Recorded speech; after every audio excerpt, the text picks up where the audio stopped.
कि महाराज श्री कल आचार्य श्री ने नियम सागर जी महाराज जी श्री को और सुधा जी महाराज श्री को निर्यापक की पदवी दी।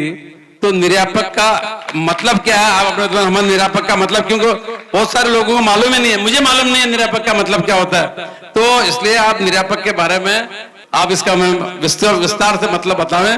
निर्यापक क्या होते हैं? आचार्य महाराज जो भी करते हैं वो वही करते हैं जो आगम के अनुकूल होता है। कुछ लोगों ने निर्यापक को निर्यापकाचार्य शब्द समझ लिया, निर्यापकाचार्य से जोड़ दिया और ये कह दिया कि आचार्य महाराज ने भी निर्यापक के बहाने आचार्य बना दिए। और जो अब तक लोग कहते थे एक संघ में एक ही आचार्य होना चाहिए, हमारे आचार्य महाराज में 2 पहले बनाए, 2 अब बना दिए, 4 तो बन गए, ऐसी धारणा मत बनाना। निर्यापक मुनि है, आचार्य नहीं। और इसका उल्लेख आचार्य कुंद ने अपने प्रवचन सार में किया है। आप लोगों की जानकारी में होना चाहिए, इसलिए मैं सप्रमाण बता रहा हूँ। ये क्लिप अपने पास रख लेना। कोई निर्यापक के विषय में किसी भी तरह की चर्चा करे तो बताना आगम ये कहता है। आचार्य कुंद ने प्रवचन सार में एक गाथा लिखी है। लिंगक गहने तेसिम गुरुत्तिपवज्ज दायगो होदी छेदेशु उठवगा शेषा निजावगा भनिदा निजावगा शमना। कि लिंगक गहने तेसिम गुरुत्तिपवज्ज दायगो होदी। जब कोई दीक्षा लेता है तो दीक्षादायक जो होता है वो गुरु कहलाता है, वो एक होता है। कौन होता है? लिंगक गहने तेसिम गुरुत्तिपवज्ज दायगो होदी। गुरु प्रवज्जा यानी दीक्षा के दायक होते हैं, वो एक होते हैं। लेकिन गुरु के दीक्षा देने के बाद संघ का विस्तार हो जाए, बड़ा हो जाए, तो संघ को संभालने के लिए अनेक मुनियों को गुरुतर दायित्व दिया जाता है। उसके लिए कहा गया छेदेशु ठवगा।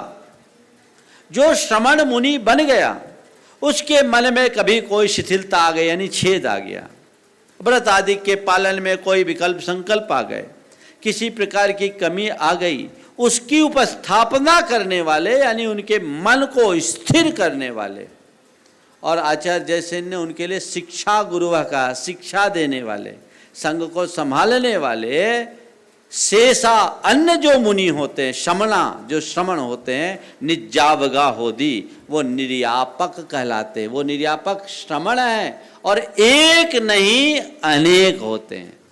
हमारे गुरुदेव ने वही किया। ये बात ठीक है कि उनने अपने मुनि दीक्षा के 50 वर्ष के बाद ये सोचा, और उनकी ज़रूरत नहीं थी क्योंकि वो खुद में इतने समर्थ हैं कि वो हमें और किसी की ज़रूरत ही नहीं, वो एक में ही सब है। लेकिन आचार्य होते हैं जिन शासन की परंपरा को आगे बढ़ाना उनका दायित्व है। और आचार्य के विषय में कहा जाता है आचार्या जिन शासनोन्नति करा।